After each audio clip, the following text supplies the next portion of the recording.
Lesson 1. The nature of mind reading. Only a few years ago the general public was in almost total ignorance of the great truth of thought transference, thought projection, telepathy, or mind reading. It is true that here and there were to be found a few scientists earnestly investigating and eagerly uncovering the hidden truths concerning the subjects. But the mass of the people were either entirely ignorant of the subject, or else were intensely skeptical of anything concerning the matter, laughing to scorn the daring thinker who ventured to express his interest or belief in this great scientific phenomena. But how different today. On all hands we hear of the wonders of thought transference, or telepathy, as it is called. Scientific men write and teach of its fascinating manifestations, and even the general public has heard much of the new science and believes more or less in it, according to the degree of intelligence and knowledge concerning the subject possessed by the individual. Listen to these words from the lips of some of the greatest scientists of the day. Professor William James, the eminent instructor at Harvard University, says, "When from our present advanced standpoint we look back upon the past stages of human thought, whether it be scientific thought or theological thought, we are amazed that a universe which appears to us of so vast and mysterious a complication should ever have seemed to anyone so little and plain a thing. Whether it be Descartes' world or Newton's, whether it be that of the materialists of the last century, or that of the Bridgewater treatises of our own, it is always the same to us, incredibly perspectiveless and short. Even Lyell's, Faraday's, Mill's and Darwin's consciousness of their respective subjects are already beginning to put on an infantile and innocent look." These remarks are doubly significant by reason of their having been made by Professor James as the president of that Society for Psychical Research. The eminent English scientist, Sir William Crookes, in his address as president of the Royal Society, at Bristol, England, a few years ago, said, "What now introducing for the first time these inquiries to the world of science, should choose a starting point different from that of old, where we formerly began. It would be well to begin with telepathy, with the fundamental law, as believe it to be, that thoughts and images may be transferred from one mind to another without the agency of the recognized organs of sense, that knowledge may enter the human mind without being communicated in any hitherto known or recognized ways. Although the inquiry has elicited important facts with reference to the mind, it has not yet reached the scientific stage of certainty which would enable it to be usefully brought before one of our sections. Will therefore confine myself to pointing out the direction in which scientific investigation can legitimately advance. If telepathy takes place, we have two physical facts, the physical change in the brain of A, the suggester, and the analogous physical change in the brain of B, the recipient of the suggestion. Between these two physical events there must exist a train of physical causes.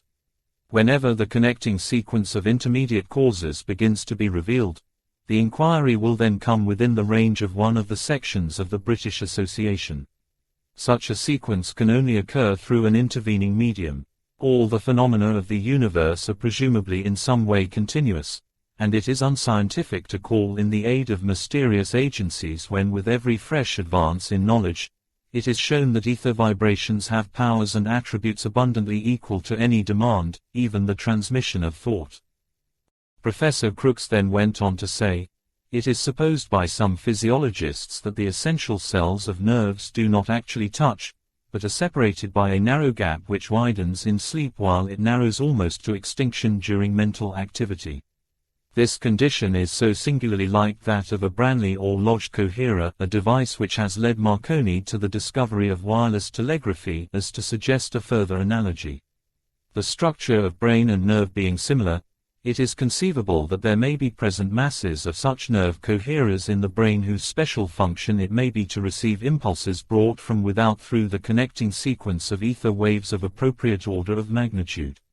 Röntgen has familiarized us with an order of vibrations of extreme minuteness compared with the smallest waves of which we have hitherto been acquainted, and of dimensions comparable with the distances between the centers of the atoms of which the material universe is built up, and there is no reason for believing that we have here reached the limit of frequency.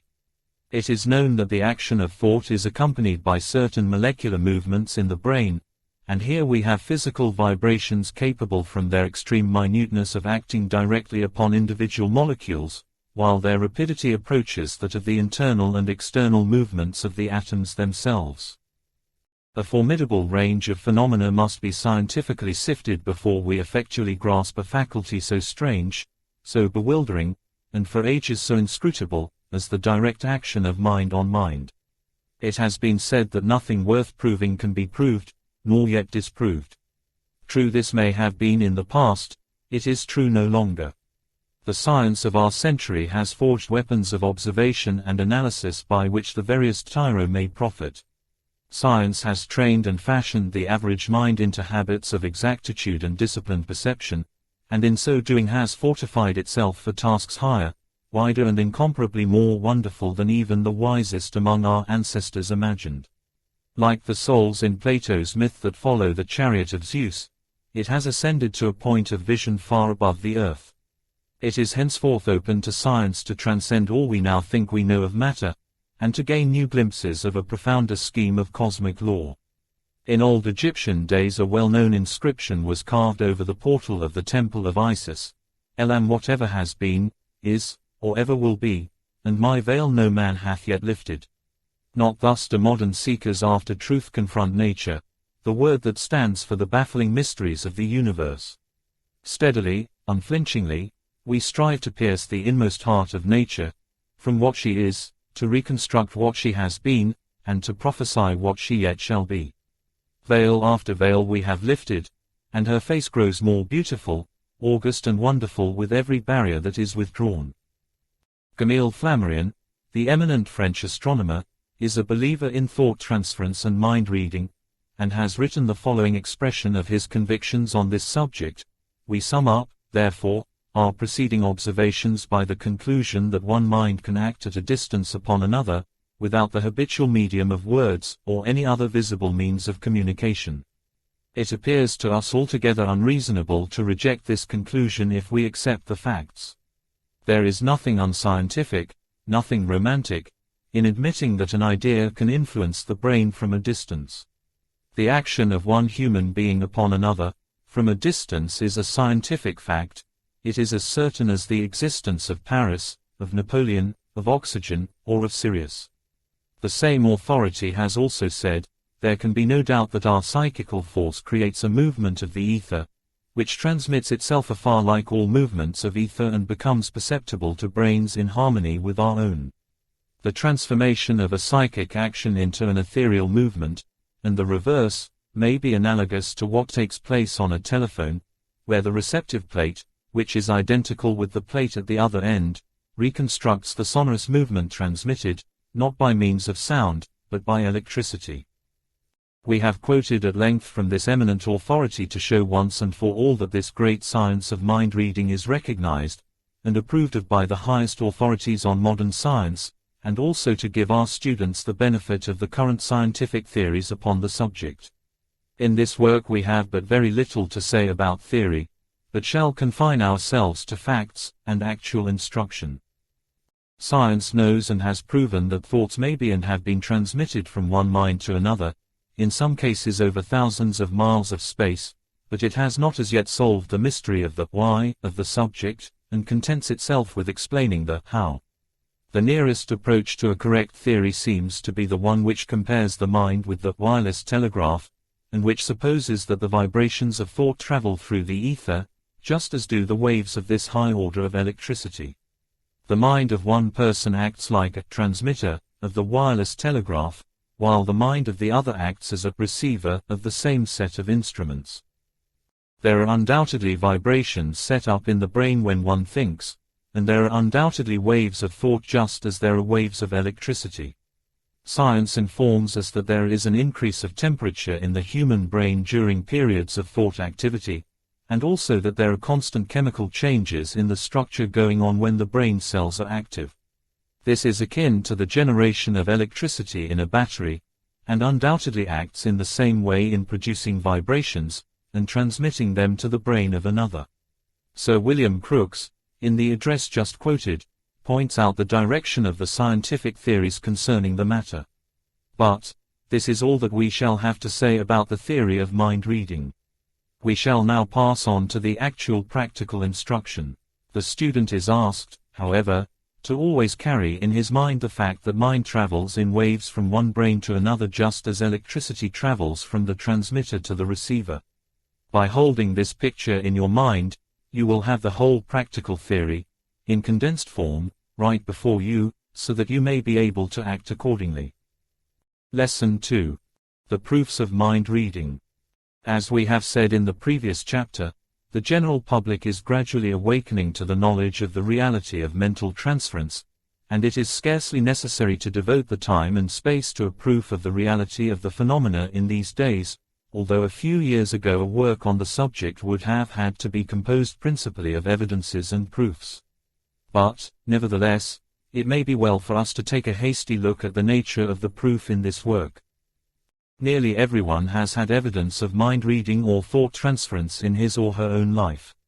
Nearly everyone has had experiences of being in a person's company when one of the two would make a remark and the other, somewhat startled, would exclaim, "Why, that's just what was going to say," or words to that effect.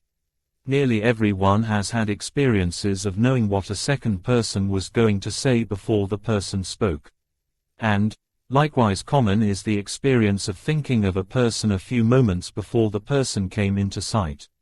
Many of us have suddenly found ourselves thinking of a person who had been out of our minds for months, or years, when all of a sudden the person himself would appear. These instances are so common as to be generally recognized, without question.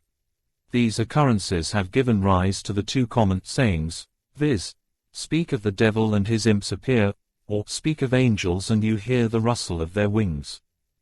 Mark Twain, in an article printed several years ago, spoke of a plan that he had frequently practiced, i.e., that of writing a letter to a person upon some subject, then addressing the envelope and inserting the letter, and then tearing the whole thing into pieces instead of sending it.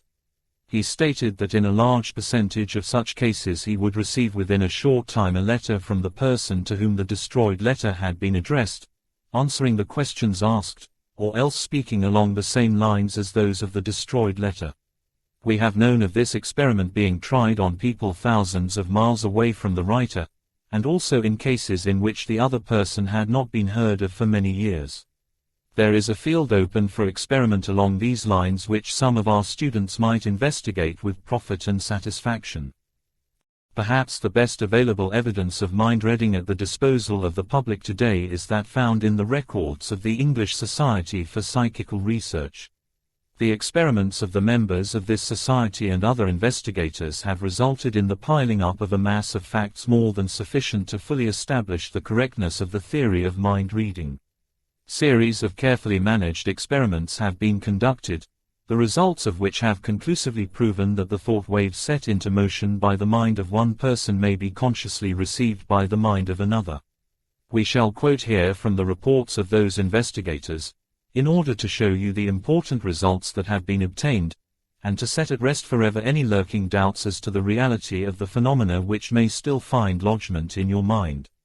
Remember, please, that these committees were composed of some of the leading scientific authorities of England, men whose standing and reliability, as well as whose judgment, was beyond question. These cases form a part of the scientific records of the English Society. The Creary Experiments. One of the interesting series of experiments conducted by members of the English Society was that of the family of the Rev. A. M. Creary, of Derbyshire, England. This investigation was made upon hearing the report of the Rev. Mr. Creary regarding a number of experiments he had conducted with his 4 children. He reported that he had begun by practicing a variation of what is generally known as the willing game, in which one of the party leaves the room, and the company selects some object to be hidden, after which the person is recalled to the room when the company concentrates its mind upon the hidden object, and the seeker eventually finds it by means of mind reading. The reverend gentleman said in his report to the society, "We began by selecting the simplest objects in the room, then chose names of towns, people, dates, cards out of a pack, lines from different poems, etc., anything or series of ideas that those present could keep before the mind steadily. The children seldom made a mistake. Have seen 17 cards chosen by myself, named right in succession without any mistake. We soon found that a great deal depended upon the steadiness with which the ideas were kept before the minds of the thinkers, and upon the energy with which they willed the ideas to pass. May say that this faculty is not confined to the members of one family. It is much more general than we imagine. To verify this conclusion, invited 2 of a neighbor's children to join us in our experiment, and very excellent results we secured from them. The Society then began a series of careful investigations extending over a period of 1 year. The utmost care was taken to obviate the chance of fraud, collusion, mistakes, or outside influences. The experiments were conducted partly in Mr. Creary's house and partly in rooms selected by the members of the investigating committee. Having selected at random one of the children, the child would be taken from the room and accompanied by a member of the committee would wait out of sight or hearing of the room. The remainder of the committee would then select a card from a pack, or else write down a name or number which occurred to them at the moment. The following verbatim report of what followed will give you an idea of the results generally obtained. The report goes on to say, on re-entering the room the little girl would usually stand with her face to the wall, placed thus by us. But sometimes she would stand with her eyes directed toward the ground for a period of silence varying from a few seconds to a minute, till she called out to us some number, card or what it might be. The report states that in the case of giving the names of objects chosen, the child scored 6 cases out of 14. In the case of naming of small objects held in the hands of members of the committee, she scored 5 out of 6. In the case of naming cards she scored 6 out of 13. In the case of stating fictitious names chosen by the committee she scored, at a first trial, 5 out of 10. One of the experiments is reported as follows. One of the children was sent into an adjoining room, the door of which was closed. The committee then thought of some object in the house and wrote the name down on paper. The strictest silence was observed. We then all silently thought of the name of the thing selected. In a few seconds the door of the adjoining room opened, and the child would appear generally with the object selected. No one was allowed to leave the room after the object had been fixed upon. No communication with the child was conceivable, as her place was often changed. Further, the only instructions given to the child were to fetch some object in the house that we would fix upon and would keep in mind to the exclusion of all other ideas. In this way we wrote down, among other things, a hairbrush, it was brought, an orange, it was brought, a wineglass, it was brought, an apple, it was brought, etc., etc. The report to the Society sums up the following results. 382 trials were made in the series. In the test of naming the chosen letters of the alphabet, cards, and numbers of 2 figures, the chances against the girl were 21 to 1, 51 to 1, and 89 to 1, respectively. In the case of stating chosen surnames, the odds against her were very much in excess of the figures just named. In the cases of the experiments of naming chosen cards, it was calculated that a mere guesser, according to the law of probability, would be able to correctly name but 7 1/3 out of a total of the 382 trials. The actual results obtained by the child were as follows: on the first attempt, 127, on the second attempt, 56 additional, and on the third attempt, 19 additional, making a grand total of 202 successes out of a possible 382. On one occasion 5 cards straight running were successfully named on a first trial. The mathematical chances of a mere guess doing this feat, under the law of average, or probabilities, are estimated at over 1,000,000 to 1 against the chance. And this was not merely an isolated, exceptional case, for there were other, long runs. For instance, there were 2 cases in which runs of 8 straight consecutive successes were scored, once with names, and once with cards. In the case of the 8 consecutive cards, it has been figured that the chances against the girl would figure up at least 140 million to 1, according to the law of average and probabilities. To understand just what this means, it may help you if you will think that the feat was like picking out one chosen man in a population of 140 millions, nearly double the population of the United States. And yet there are people who would dismiss matters like this with the remark, mere coincidence. The interest in the Creary children attracted the notice of Professor Balfour Stewart, LL.D., and Fellow of the Royal Society. This distinguished gentleman testifies as follows. In the first instance, when was present, the thought reader was outside a door. The object or thing thought of was written on paper and silently handed to the company in the room. The thought reader was then called in, and in the course of perhaps a minute the answer was given. Definite objects in the room, for instance, were first thought of, and in the majority of cases the answers were correct. These numbers were thought of and the answers were generally right, but, of course, there were some cases of error. The names of towns were thought of, and a good many of these were right. Then fancy names were thought of. Was asked to think of certain fancy names and mark them down and hand them around to the company. Then thought of, and wrote on paper, Bluebeard, Tom Thumb, Cinderella, and the answers were all correct. Subsequent experiments with the Creary children, at the house of the well-known investigator, Mr. F.W. H. Myers, at Cambridge, England, proved equally successful. The children, and their ages, were as follows: Mary, 17, Alice, 15, Maud, 13. The percentage of successes obtained at Mr. Myers' house tallied very well with those obtained elsewhere. One remarkable result was obtained, though, that had not been obtained before. On one occasion the child was asked to name the suit of cards chosen one after another. That is, of course, the child was asked to name which suit, hearts, diamonds, clubs, or spades, were shown of the card drawn and seen by the committee, and then thought of. On this occasion the child scored a run of 14 straight running, consecutive successes. The chances against this success were 4,782,969 to 1. We will close by mentioning another remarkable series of experiments conducted by the same society. The mind reader was M.G. Smith, of England. Among other startling feats successfully performed by Mr. Smith, that of the reproduction of geometrical figures was perhaps the most remarkable. In this feat Mr. Smith sat blindfolded, in a room belonging to the committee, with a pad of paper before him and a member of the committee on each side of him.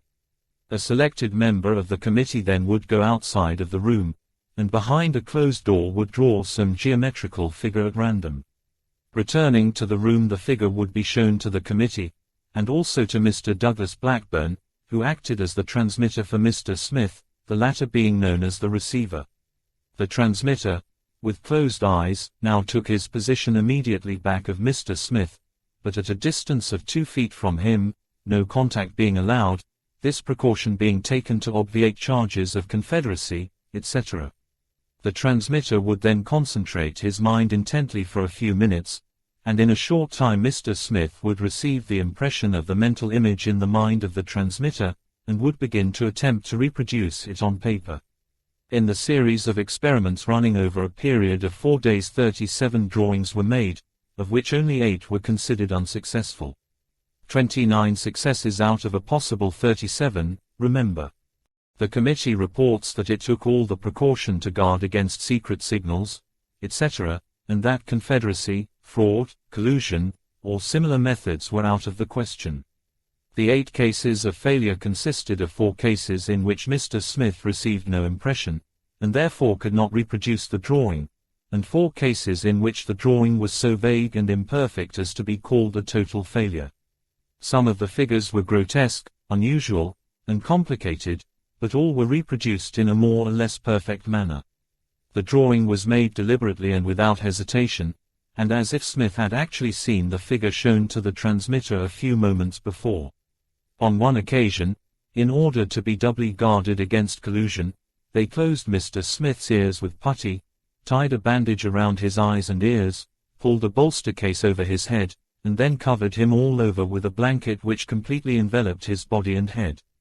And under these extraordinary conditions he reproduced the figures with his usual success. We could proceed relating case after case, experiment after experiment, conducted by these scientific bodies of learned and careful men. But the story would be no more convincing than that related above. And, after all, there is a method of satisfying yourself that is far more conclusive than the reading of any results of experiments of others, and that is to learn to perform the feats of mind reading yourself. By means of a very little practice you will be able to reproduce many of the demonstrations of the public performers, as well as the experiments of the scientific societies, and then when you have realized that you can do these things you will need no further proof of the reality of the science of mind reading.